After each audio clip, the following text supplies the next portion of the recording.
വചനത്തോട് എനിക്ക് പറയുകയാണെങ്കിൽ ഞാൻ ഈ വാട്സാപ്പ് തുടങ്ങിയ കാലം തൊട്ട് ഞാൻ വചനം ഒരുപാട് ആൾക്കാർക്ക് അയച്ചു കൊടുക്കാറുണ്ട്. അപ്പോൾ വചനം അയച്ചു കൊടുക്കുമ്പോൾ ഒരു ദിവസം വചനം അയക്കാതിരുന്നാൽ ഒത്തിരി ക്രൈസ്തവരായിട്ടുള്ള ആൾക്കാർ എന്നെ നേരെ വിളിച്ചിട്ട് എന്താ ഇന്ന് വചനം അയക്കാത്തത്. അപ്പോൾ എനിക്ക് ഇവർക്ക് പോലും വചനത്തോട് ഇത്രമാത്രം ദാഹമുണ്ടല്ലോ എന്ന് വിചാരിക്കും. ഒരു ദിവസം ഒരു പേരൻറ്റ് വിളിച്ചിട്ട് രാവിലെ വിളിച്ചിട്ട് കരഞ്ഞുകൊണ്ടാണ് വിളിച്ചത്, ഇന്ന് ടീച്ചർ അയച്ച വചനം എൻ്റെ ജീവിതത്തെ ഒരുപാട് അങ്ങ് സ്വാധീനിച്ചെന്നും പറഞ്ഞ്. അപ്പം ഞാൻ ഓർത്ത് നമ്മൾ ചെയ്യുന്ന ഒരു നിസ്സാര പ്രവൃത്തിയാണ്, പക്ഷേ അത് ഒത്തിരി ആൾക്കാരെ സ്വാധീനിക്കുന്നുണ്ടല്ലോ എന്ന് ഓർക്കുമ്പോൾ ഒത്തിരി സന്തോഷം. അതുകൊണ്ട് ഇപ്പോൾ അത് ഒത്തിരി ദിവസവും മുടങ്ങാതെ കുറേ വർഷങ്ങളായിട്ട് വചനം വാട്സാപ്പ് വഴിയൊക്കെ അയച്ചു കൊടുക്കുന്നുണ്ട്.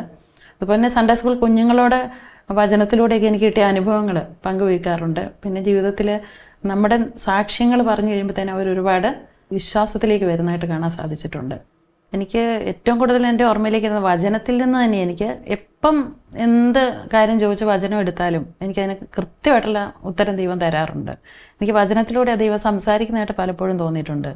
ഞാൻ ഓർക്കുന്ന പണ്ട് മോള് ചെറുതായിരുന്നപ്പോഴൊരു 4-6 മാസമായപ്പോഴാണ് അവൾ മാമോദീസ നടത്തിയത്. ഞങ്ങൾ നാട്ടിൽ നടത്താനാണ് തീരുമാനിച്ചത്.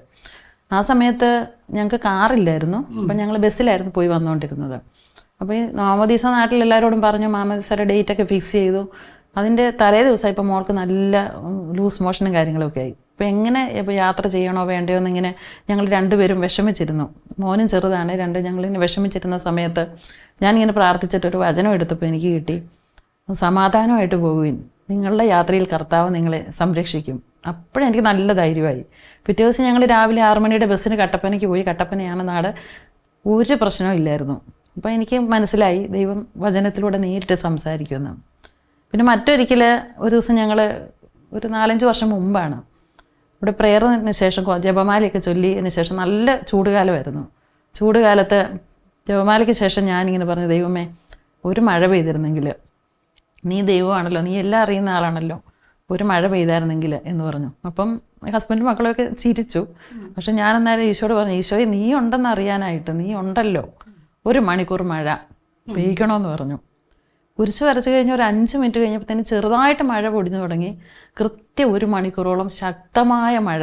അപ്പം ഞാനോർത്ത് പാവികളായ നമ്മൾ പ്രാർത്ഥിച്ചാലും ദൈവം നമ്മളെല്ലാം കേൾക്കുന്നല്ലോ എന്നോർത്ത് എനിക്ക് ഭയങ്കര സന്തോഷമാണ്. അതെൻ്റെ ജീവിതത്തിൽ എനിക്ക് ഒരിക്കലും മറക്കാൻ പറ്റാത്ത ഇങ്ങനെ വചനത്തിലൂടെ അനേക അനുഭവങ്ങൾ എൻ്റെ ജീവിതത്തിൽ ഇങ്ങനെ ഉണ്ടായിട്ടുണ്ട്.